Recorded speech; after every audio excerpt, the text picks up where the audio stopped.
So, hello everyone. Meet our first guest, Devarsh Ranpara.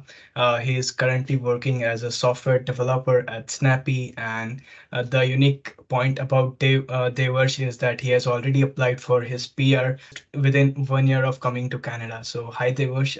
Just introduce yourself. Tell our audience just a brief about you from school to college to current situation. Yeah. Hello everyone. So my name is Devarsh Ranpara, as they were told to you guys. I'll start with my early school. So I was born and brought up in Ahmedabad, Gujarat, from India. Till 12th, it was kind of a normal school for me. I studied 12th commerce, and then I had to decide about my career. So I went for a bachelor's in computer application, which is BCA, and then I went for MCA, so Masters in Computer Applications. After doing my MCA, I was thinking to coming to Canada, but for few reasons I was not able to. Then I thought like let's get a job because I already completed my masters. So I found a job as a software engineer in Ahmedabad in a local company, same firm. I started as a junior software engineer, and then after 4 years I was lead engineer back there. I was leading a team.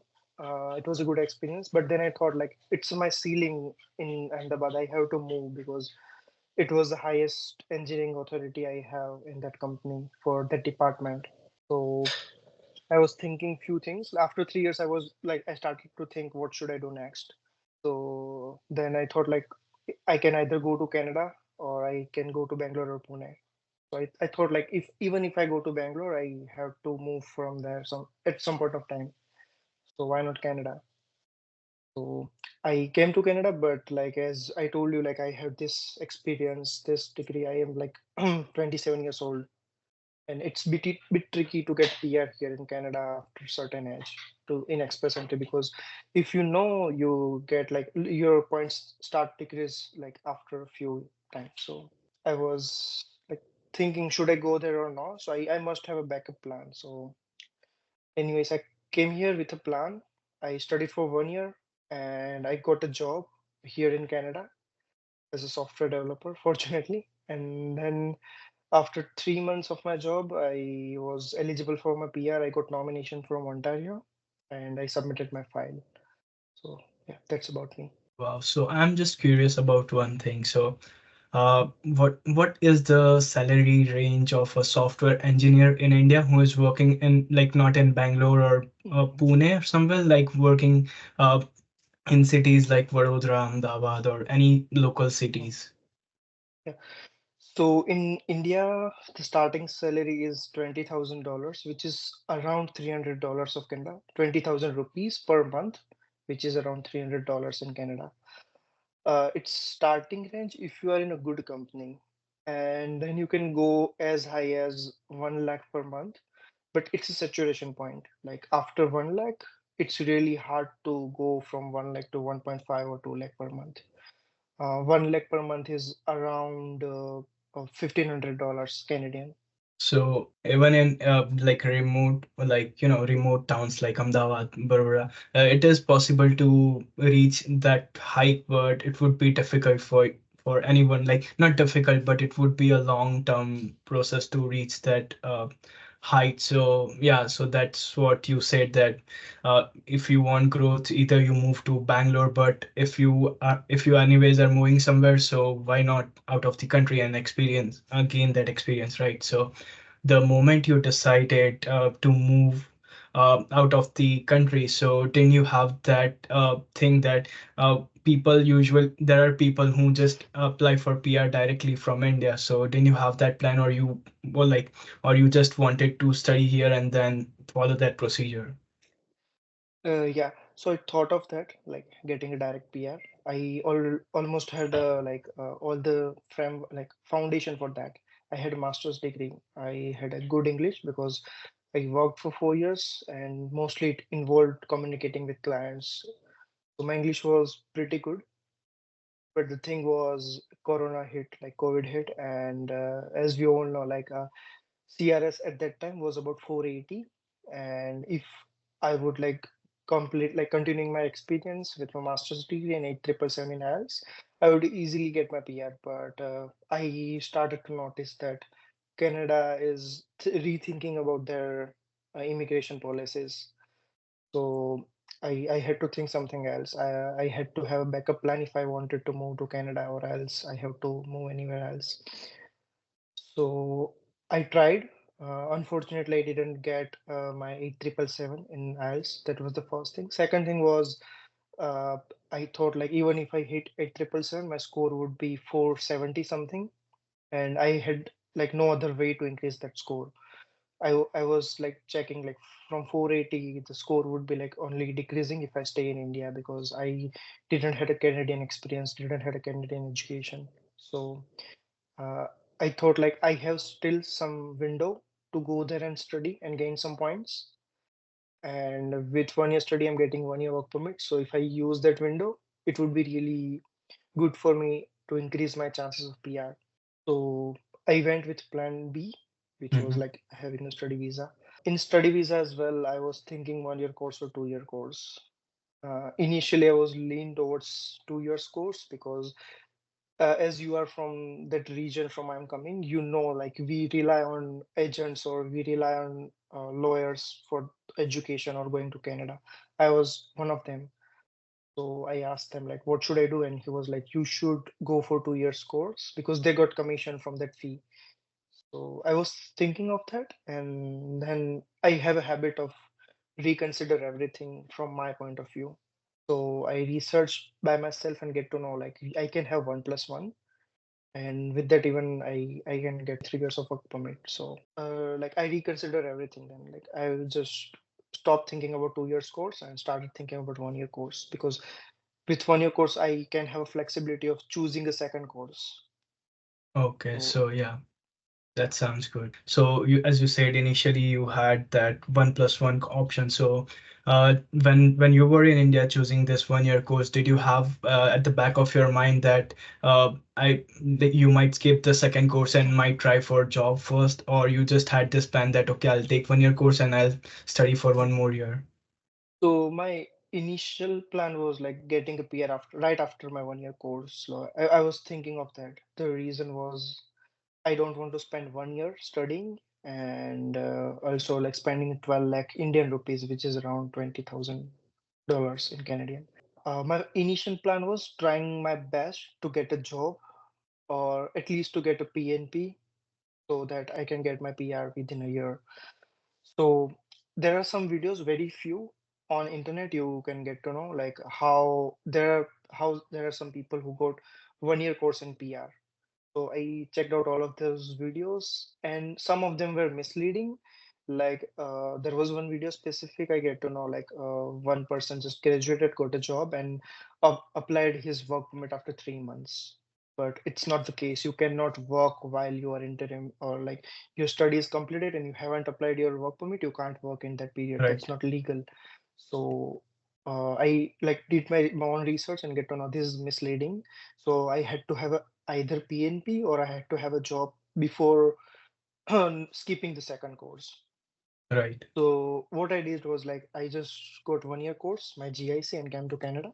And then I had 8 months of runway to think to get to know like what should I do next? Should I get a second course or just should I get 1 year work permit and think of my PR? That was my initial plan when I came to Canada. Okay. So what course did you select? What college and how much did you pay it for 1 year? Yeah. So initially I went for Conestoga because my agent told me so. I went for animation, which was I think my biggest like decision which I shouldn't take. Yeah. So I applied for January 2023 in animation course and I got rejection. I had a conversation with my lawyer. I like why did they reject it? I know rejections can happen, but I have really good like I had 7 bands in IELTS academic. I didn't had any gap. I had funds, required funds. I paid all the fees. I have my GIC. Then what's the issue? So they told me like this is IRCC. They just pick a file and sometimes they randomly just reject something. That reason was not. very convincing to me, but I was like, okay, because that agent, I knew him, like he was someone kind of I call a friend. So I was trusting him. I was like, okay, then reapply again. We'll reapply with the same course, and then he did. But while he replied, I was like thinking on back of my mind, like let's do some kind of investigation, like what is going on. So I applied for some notes. I just forgot that name, but there is a some notes you can request to IRCC, like what Oh the yeah. yeah It is, wait. It's caps notes, something yeah like that. caps notes Caps. exactly. Yeah. So I requested for that, and I just wanted to know the reason. And second time after applying my visa, I got rejection and I got caps note as well. And the thing was, I was overqualified for that course. I was not qualified for that. And I thought, like, this is not going to happen. I think I should change my agent or I should do everything by my own. So what I did was, like, I initially told him I want to go to Seneca because I knew Seneca is really good. Like, you get all the resources, campuses are good. You learn few things. Like, there are many things to learn in Seneca compared to Conestoga or any other colleges.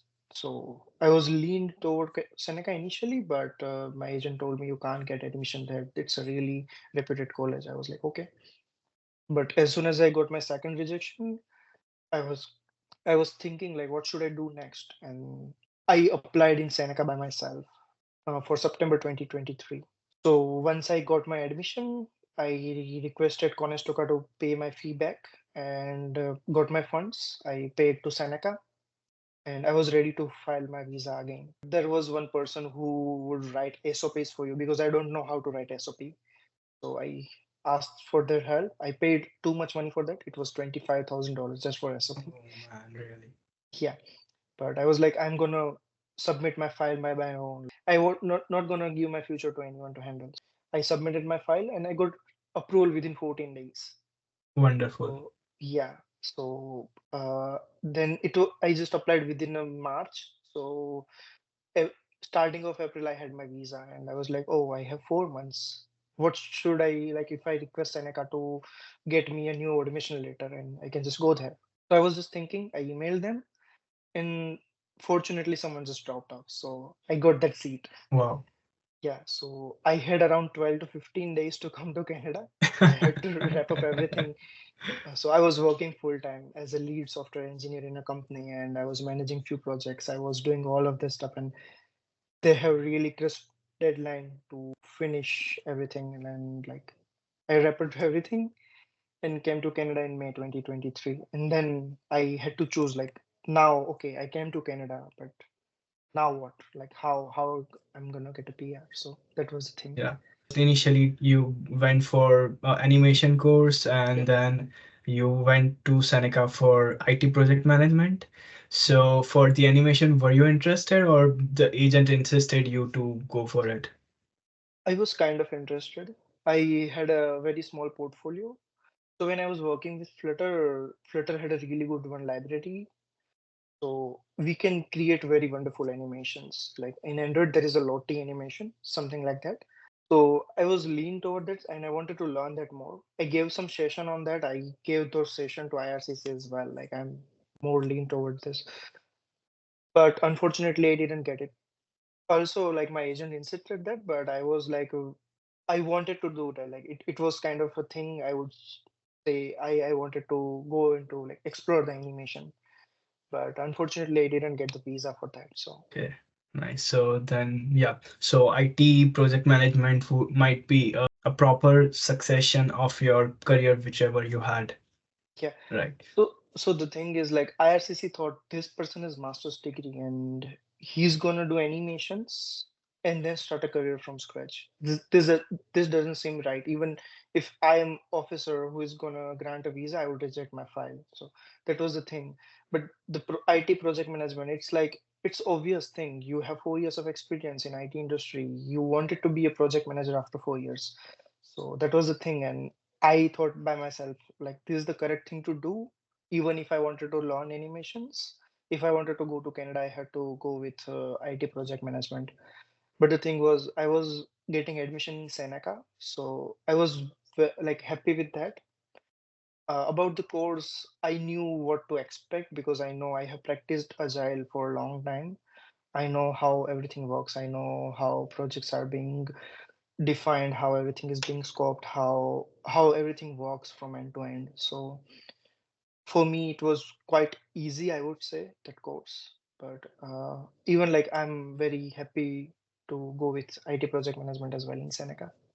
That's wonderful. So coming back to the point which you said that you decided to go for study, so then now you have 8 months of that window to decide what to do in future. So in those 8 months, did you even apply for a second year of course, or were you just focused on finding job and starting a job? No, I always have a plan B and C ready. In India, it's really our comfort zone, but w- after I came to Canada, I always think like I must have a plan B and C ready because I'm on foreign land. I'm temporary residency here. I'm not permanent. I had a second course ready with me. I had a kind of a mental framework how I'm gonna get a job. So I compared that with India, like how I'm gonna get a job here in Canada. I was thinking like how I get a job in India.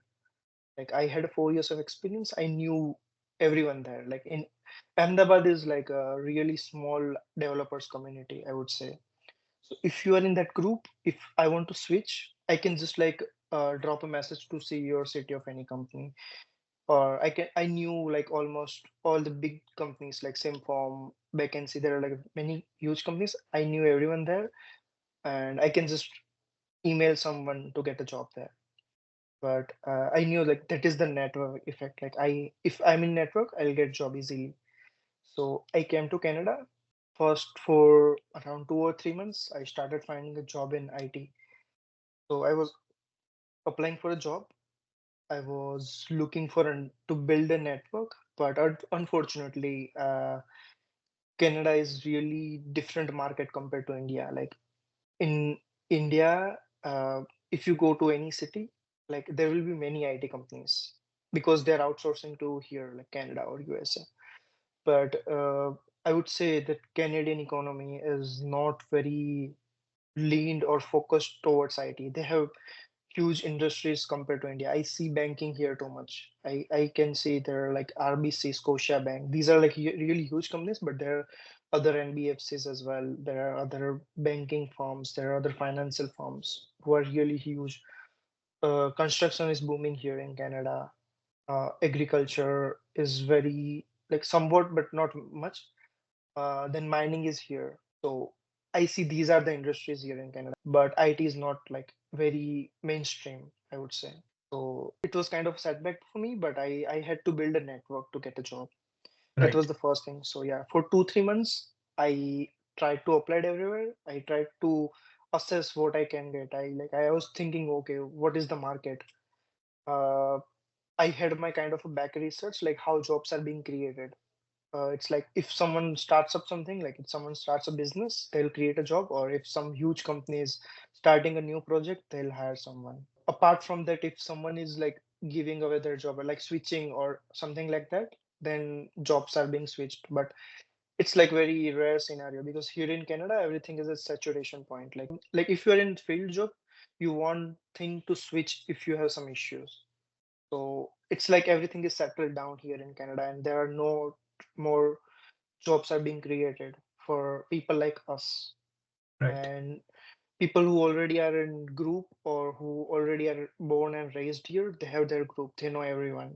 And apart from that, the third thing is like whenever I apply to LinkedIn or anywhere, for one job there are like 500, 600 applicants, and I can easily think that 100 of them would be out of Canada.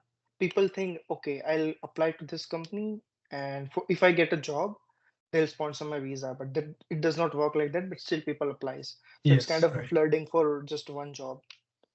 So like these are the things like people applying for like a single job, multiple people applying, no network, very few jobs. So these are the things I observed initially. Then I thought, okay, if I don't get a job, it's gonna be really scary for me because I invested 12 lakh for my fees and 10 lakh, around like 6 or 10 lakhs for my other things like GIC and all. So it was like 24 lakh of investment, and I had to get something out of it. So I took admission in cloud computing because I wanted to learn like how DevOps and all things are working, and cloud computing is a really good thing to learn. So I got admission in cloud computing in Seneca for May 2024. So your backup plan was studying cloud computing. As you told that within 2 to 3 months you just started applying for jobs. So that was really cool. So how was your experience, and like what was your proper strategy to apply for a job, and how long did it take for you to get any interview calls? I came in May, and maybe in June, July, I was making a kind of Excel sheet where are those companies. Like I was applying to selected companies for selected job roles. So initially, like I applied for 100 or 200 applications, and I didn't get a single call, not even an email. Okay, we will consider or anything like that. So then what I did is like I was looking to people who are working on that company, messaging them personally. This is me, this is my profile, and this is my resume. I would like to apply for this position in your company. Would you like to refer me? But the thing is, mostly people will give you reference, but I would I always try to think about the person in front of me. So if I am giving someone like a recommendation or something, I had to be sure this person worth it. Like I won't give my recommendation to anyone because if I'm giving a recommendation, that person will work to that company or my company with me. I want that person or not. So it's big thing. So I was like making sure that that person gives me reference. That person says, okay, here's my email ID or here's the thing you can write on your resume for reference or give me your resume, I'll apply. So with that, I got 2 or 3 interviews. One of them was quite good, but at the end, like they told me, do you have full-time work permit? And I had only 20 hours of work permit at that time. So I just lost kind of 2 companies because of 20 of our work permits. And then I was like, oh, that's not gonna work if I'm gonna apply because the thing is there are few companies who have policy. If you applied and you rejected for any reason, you can't apply for 6 months. So I was like, oh, then it's gonna hit me hard because I had 6 months. But if I like keep applying like this, I would lost my time because let's say that company have opening again, I would lose that. Then I was like very confused. Like it's confusing state. You don't know what to do with this. So I waited for a few months. Like okay, let's take some rest because I was keep applying. I heard applied around 300 applications within that time, and it was like very frustrating for me because whenever I apply to anywhere, I craft a resume for that company. So it's not like I have a single resume and apply everywhere. I craft like specific resume and specific cover letter for that company. But it was not working for me. So I was very depressed, kind of. I'm not getting job. I'm like doing sort of a part time here, and I'm not gonna go anywhere. I have to go with second course, which is I don't want to. Then before like second semester started, after 1 month, like before 3 months of my graduation, I thought like, okay, now let's start applying. Okay, this is the time. But I was thinking like, okay, I spend around 4 or 5 months in this, and my result is zero. So I'm doing something wrong. I had to communicate this with someone. So there are like many professors. Ali Asfadian is one of them. So I approached him like, okay, professor, I want to get a job. If I get a job, I'll save this much money and this much time. And this is me, like, this is my profile. So, what do you suggest? The first thing he told me is like, okay, don't apply anywhere. Like, first of all, you should be sure what you want to do. So, the thing was, I was doing project management. So, I was applying for project management jobs. I was applying for all the development jobs. Like, it was not like only single. I was applying for mobile development, web, backend, project management, everything. So he was like, okay, you have to be sure first that what you want, because it's not like let's say you got a job as a backend developer, you want to be able to work there. If you don't know how those things works, even if I know how mobile applications are working, I can't work on production applications of backend.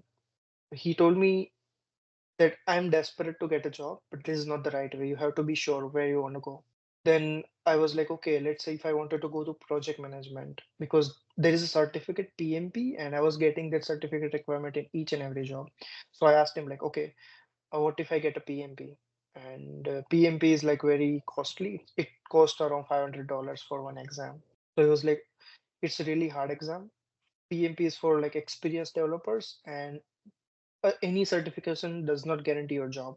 I was like, okay, then what do you suggest? Okay, I'll stop what I want to do. I want you to listen to you. What do you suggest? What should I do? So he was like, okay, do one thing which can work really well. It's like get a list of small companies. Small companies is like less than 100 employees. If you see an opening there, your competition is LinkedIn, Indeed, but you just go there, drop in your resume, and talk with CEO or CTO. Just have a talk with them, because if you have for like one-on-one interaction with them, it makes a difference. And that hit me like, oh, that's the thing, because my competition is online, but I can just go and drop a resume, which is not easy. You need confidence for that. You have to have a confidence to walk in, talk with HR or talk with a receptionist that, oh, I am here to drop this, or I'm here to do this, because corporate works really differently. It's not like going to a Tim Hortons and dropping your resume. It's like you have to be very sure. You have to expect some of questions. So I was like, oh, okay, this is a really good idea. So in November, I applied for two jobs like this. One was York University and second was Snappy. Uh, so York University had a department. They were looking for a lead engineer for the department, and Snappy was looking for a Flutter engineer. So Flutter engineer was exact role what I was doing back in India. So that was the thing. Like if I got any interview, first round of interview, there is no way anyone can beat me in that, because I have practiced that for 4 years. I applied for both of them. I got an interview. Uh, so my interview started from early November in Snappy, and I was not expecting that it will be 4 rounds a week apart, and it was really draining, because you are just giving an interview and you don't know what to expect. You don't know how many rounds are there, and each interview was like 1 or 1.5 hours. It's like it was draining interview. They ask you everything, and you have to be very sure what to speak. I dropped my resume to Snappy. There was one person, Pratik. He gave me CEO and CTO's email ID. He told me, I'm gonna give those resume to them, but you can just email them as well. So I did that, and I got an interview. And as I told you, after a whole process, I think, yeah, November 25 was the last interview at Snappy, and there was silent, like dead silence. So in India, how it works is like if you are selected, you will get offer letter within 24 hours. But here, everyone was saying, okay, we are interviewing other candidates, and we will let you know. And I was like, oh, okay. So I was waiting, and I was graduating on 13th of December. So I was like, okay, that's it. I'm gonna go with second course because I didn't get a job. And then fortunately, I got offer letter from Snappy on 15 December. Amazing. Yeah. So I knew vividly that I was on break on my part time. I got my offer letter and I was like, oh man, this is what I wanted. I was waiting for it. And I signed offer letter and everything went very smoothly, because Snappy is a really good company. It's kind of a best environment you can work with. Amazing. So as you told about your unique strategy of going offline and talking with CTOs and CEOs, so uh, was it the same strategy you used to get this current job at Snappy? Like you Yes. went to talk with CTO. So the thing was like, I get to know there is an opening here over the LinkedIn. And while I applied, there were already 500 applicants. So it was kind of competition. And I got address from Google. I went there. I told, okay, I am applying for this position, but I'm here to drop my resume. And there was a guy, Pratik. He was like, okay, there is no one available on tech team here, because almost everyone works remotely. But I'll have your resume and cover letter. Apart from that, you can have CTO's email ID. You can send this cover letter and resume to him. And I was like, okay. Then I send him an email, cover letter and resume and everything. And within a second or third day, I got first interview. It was not an interview as well. It was like 15 minutes of kind of short meeting. He just asked me one question, one technical question. He just wanted to see if I'm worth sitting in front of them or not. Because there can be someone just applying somewhere and they just don't want to spend their time because they are CTOs, they have other things to do. And then he thought, okay, I'm gonna schedule your next interview after some time. So that was the first interaction between me and CTO. I would assume that your previous work experience played a very important role for you to get this job, right? So I would say here in Canada, getting a job is two-part thing. First is getting an interview, and second Right, is cracking an interview. To crack an interview, my experience was good enough. But to get an interview, everyone is on the same page. right, If it's you, or if it's someone who is just graduated, or if it's someone who doesn't know anything about IT at all, we all are on same page. But getting an interview and cracking an interview is different thing. So that was my barrier. Like I was not getting an interview. Once I got an interview, I was able to crack it. right, But the thing is, once you know how to get multiple interviews, I know a person who gave 7 or 8 interviews because he was a fresher, but ultimately he got a job. right. So the thing is, if you don't have an experience, you can have multiple interviews. You learn, and it should be rhetorical. It should be like a retrospectical. You need to know, okay, they rejected me in this interview. What was the reason? Oh, I did this wrong. Okay, I need to improve on this. Okay, I need to do this. I need to do that. So it's like you give an interview, you expect to get like rejection because it was like initial interview. You don't have experience, but after some time you'll know how to get an interview. So once you are in that chain, you'll get a job eventually. But When you got offer for this job, was it like permanent full-time job offer letter or type of contract that if we'll check you for this much amount of time and then if you are good, we'll offer you a permanent job offer or we'll just leave you? so it was a kind of permanent job, but even every permanent job have that I wouldn't say notice period, but kind of interim period. So it's like if they don't like you or if you don't like them, within 3 months they can just say you, okay, we don't want to work with you, and this is your 15 days notice. After 2 weeks, you need to find your another job. So every company have that notice period, like for 2 or 3 months, depend on company, and I had that as well. So I joined on January 8th and I had that it till April 8th. So after April 8th, I started working as a permanent employee here. Until then, I was on notice period. So once you got this permanent job offer, what was your next step to get the PR? Do you wanted to go for PNP or do you wanted to go for Express Entry since you already had that experience of Express Entry? So the thing was, I could go for express entry, but I was thinking like, okay, is there any other safe way? Because express entry is like, it would be really crunch time for me. And to be very honest with you, if I would go with the express entry, I just had 10 days of buffer period, which is nothing. So the thing was, I had to go with any other PNPs. So my initial plan, like before getting this job, was to get a look for a job in Alberta. I was looking for a job in Alberta because Alberta has one PNP. If you got a job offer letter, you can just directly apply for PNP and you get a nomination. So it's a very fast process. Second plan was getting here because in January 2024, fortunately, Ontario changed some rules, and now like you can apply for OINP International Student Stream even though you just studied for 1 year. So Right. that was like breaking, like, oh, this is the thing I wanted, and oh wow, because I'm always aware about all the PNPs and all the express entries because as I told you, like I don't trust agents, so I learn everything by my own. So I was like looking for the criteria as in, oh, if I get my, like I was thinking if I complete my notice period in this job, I would be easily eligible for this. So that was my plan. Okay, so the program of ONP which you talked about, so what were the requirements if you remember just briefly all the important requirements? So there are only two main requirements. So you have to have 1 year at least study program in Ontario. And second one is you must have full-time job in some NOCs. So and a knock code. So it contains IT and contains healthcare, and there are a few other knock codes as well. So if you have full-time job with any of these knock codes, you can submit your EOI or expression of interest. And based on your job location, your IELTS, your education, and everything, you get to certain points.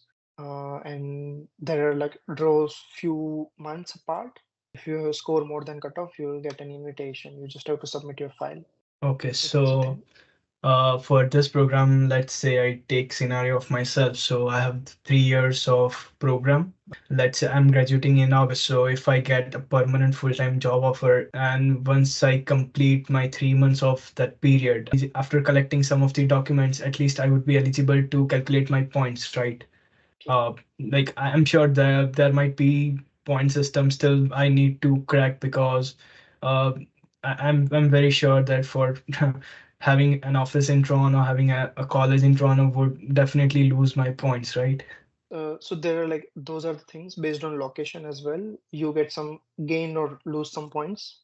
There are some requirements from employer as well. They have to have certain revenue every year. They have to have certain employees who are Canadian. You have to have your IELTS ready. So these are the things you must have before applying or before submitting a file. Apart from that, your employer needs to give you an employer form, which is very critical thing. So even though if you're working for them, they can deny you or they can say, "Oh, sorry, we can't give you this." How easy was it for you to get those documents from your company? Like, were they very supportive, or was there still a bit resistance for them to give you some documents? Fortunately, I was like very lucky. So you won't believe. I just submitted my file just like normal. Like I was not expecting nomination because I didn't completed my notice period. So I submitted my file on March 4th, and I was like kind of okay, let's see if I get nomination after my notice period. I would ask them like whether they'll give me documents or not. So, but I got my nomination on March 12th, which was like, oh, I didn't expect this, and I'm on my notice period. I can't ask for the documents. And I was like very like confused what to do now. So I messaged my CEO. So his name is Ricky, and he's really like you can approach him anytime. He's really friendly. So I told him, okay, Ricky, this is the thing. I got nomination and I need few documents. And he was like, oh, okay. You talk with Brittany. She is our CEO. So like not CEO, but she's operation head. So you can just have a word with Brittany and she'll give you whatever you want. And I was like, oh, that's it. And he was like, oh, yeah. And I Right. went to Brittany, these are the documents I want. And she was like, okay, sure, we'll give you. And within a week, they gave me all the documents. It was like dream come true. Like I was like, oh, Too good they to were be like, true, right? yeah, too good to be true. Oh, they were like, oh, okay. And I talked with Ricky about this as well. Like, I'm very fortunate to work with you guys because, and he was like, we can do it for you. It's totally fine. So, as I told you, like, working at a Snappy is really good. Okay, so you started procedure for getting a PNP just after 2 months of joining this company. You got that nomination within a week, and they asked you for some documents to submit, and you submitted it. So, and what's the next step now? They just issue you a PNP, or is there something Yeah. else you still need to submit? Yeah, yeah. So the thing is, like, my bad. It's not nomination, but it's invitation for Okay, nominations. Yeah. So the thing is, you get invitation from Ontario. So EOI is like you just fill up the form. You don't give them any documents. okay, So it's like you say them, okay, this is my job in this location. I work with this pay rate. I work at this location. This was my study. So okay, they won't ask you for any documents, but once you got invitation, you have to prove those things. So right. you have to give all the documents to them. So I submitted my documents. And the thing with OINP is very critical because you get only 14 days to submit all your documents, Okay. which is like really crisp time. It's like if you don't able to submit the documents, you lose your invitation. You have to wait for next one. So that was kind of same for me. I arranged all the documents. I submitted. You pay 1,500 nomination fee for them, and then you just wait. So online it shows it takes around 4 months to grant you a nomination letter. It's like official letter from Ontario that they are supporting my permanent residency, and I can submit my PR file to federal government, and I have with this nomination. So I'm eligible to submit my direct PR file to federal government. So it's like 4 months process from the like a provincial government, and then there is a 12-month process from federal government. Okay, so at this stage, I guess you are waiting for your PNP, like to get that official PNP letter. And I Yes. guess once you get it, you just apply through Express Entry and you get 600 points for your PNP. And of course, you'll make it through the Express Entry, right? So this is a different stream. So all the PNPs have two streams. One is 600 point, which you mentioned. So it's like you apply, you get nomination, and it's express entry. It's really fast. But there is another process, which is a document based. It's Okay. paper based, they call it. So it's like once I get a nomination, I submit my file on paper based, and there are no point system. It's like you just submit your file and get your PR. Okay. So there are no draws and nothing. But the thing is, it's really slow. So you submit your file and you get a PR within a year. Apart, like over the other hand, in Express Entry, you get everything within 6 months. Like you just have to wait till 6 months since you submit your documents, but it's like double the period. Once you get this PNP, you have two options going for Express Entry or this paper-based system. Or is like, Mm, do you have two option or you just have only one option to mm, go? No, I have only one option to go. So the thing is, each and every nomination program depends. They'll let you know where you need to submit on, like you need to go with Express Entry. Will they grant you 600 points, or they'll grant you a nomination letter? So if they grant you a nomination letter, you have to submit your file on paper-based thing. So once you submit it, you are just confident enough that you will get your PR, or is there even chance of rejection, like even 1%? Uh, I would say there are some chances of rejection if you haven't prepared your file well. So these are like really legal things. You have to know everything about each and every terms and condition, and there is always chance for rejection. So you have to be sure for that. But I would say Canadian immigration services are really friendly. It's like if they want some justification from you, they'll ask you. It's not like they'll just reject straightforward. Right. Yeah, so I know that there are some people who what oh no like Ontario does is like, let's say I made a mistake in my application. They'll come back to me and they'll tell me we intend to refuse because of this point, but if you prove that we are wrong, we'll give you nomination. It's like that. Amazing. Mhm. So it's not like they'll just reject, but they can just let you know intend to refusal, and if you don't have justification, they'll refuse. But it's a process. Like it's not like they'll just reject everything. So you have to be sure about all of your files and documents, and you have to have all your documents ready with you. Okay, so unless you have something wrong in your file, there is a quite guarantee that you will get your PR. However, in a situation like you, for let's say you get your PNP in November, around November, and then you applied, but you still have to wait for 1 year. If you apply through paper-based system. So, however, since your work permit is getting expired, can you still stay in Canada, or you have to leave and then come back when you get your PR? So the best thing about some nomination is like it's a really small number of nominations that they give you work permit expansion support later. So Okay. it's like you extend your open work permit. So thing is like once I get a nomination, I ask Ontario that I have limited work permit and I wanted to expand my work permit, like extend my work Okay. permit for few months or few years because I'm gonna apply for my PR. So they'll grant you another letter. You Okay. submit that letter with your work permit application, and then IRCC will grant you a new work permit. And that was amazing journey knowing about you. I want to know just this one last thing. So, what salary difference do you think is there in software working as a software engineer in a remote city in India and working in Canada? Don't tell any numbers, but just what what X do you get it of? I would say I'm getting around 4x. of what you were earning in India. Yes. Amazing. Yeah. So as a, like I had a 4 years of experience in India, and I'm getting 4x already as a kind of a, I wouldn't say I'm as a lower level, but I'm kind of a middle layer right now, and still I'm getting a 4x. So what can a fresher expect?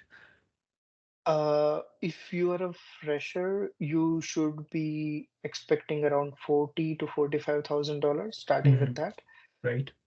And after certain years, like let's say 2 or 3 years, if you are good enough, it's like it's always subjective. If you're not good, you will stuck into that. But if you're good enough, you can go high as 100K or 120K as well. Amazing. The starting would be like almost same range, but after that it would depend from person to person. If they grow in that career, they get more, and some people are just stuck at the same place. So overall, do you think it's worth coming? Uh, so when I came to Canada and I was not getting a job, asking this question myself a lot. Because I had a really stable job. I was like doing good in my job. I was with my family. I was in my comfort zone. So at that time, if you would ask me, I would say no, it's not worth it. But now I think it is. I think it's a good life here. I've grown too much. I think yeah, I know how to cook. I know how to take care of myself. I know how to be like friends with anyone, because in India it's not a thing. You are friends with just a few people, but here you have to be extrovert. You have to talk with anyone. You have to know how to approach someone. So these are the things I learned here. Wow, so amazing. That was an amazing experience, like knowing about you. And yeah, thank you very much for coming on my channel and sharing your experience. I hope it would help everyone watching.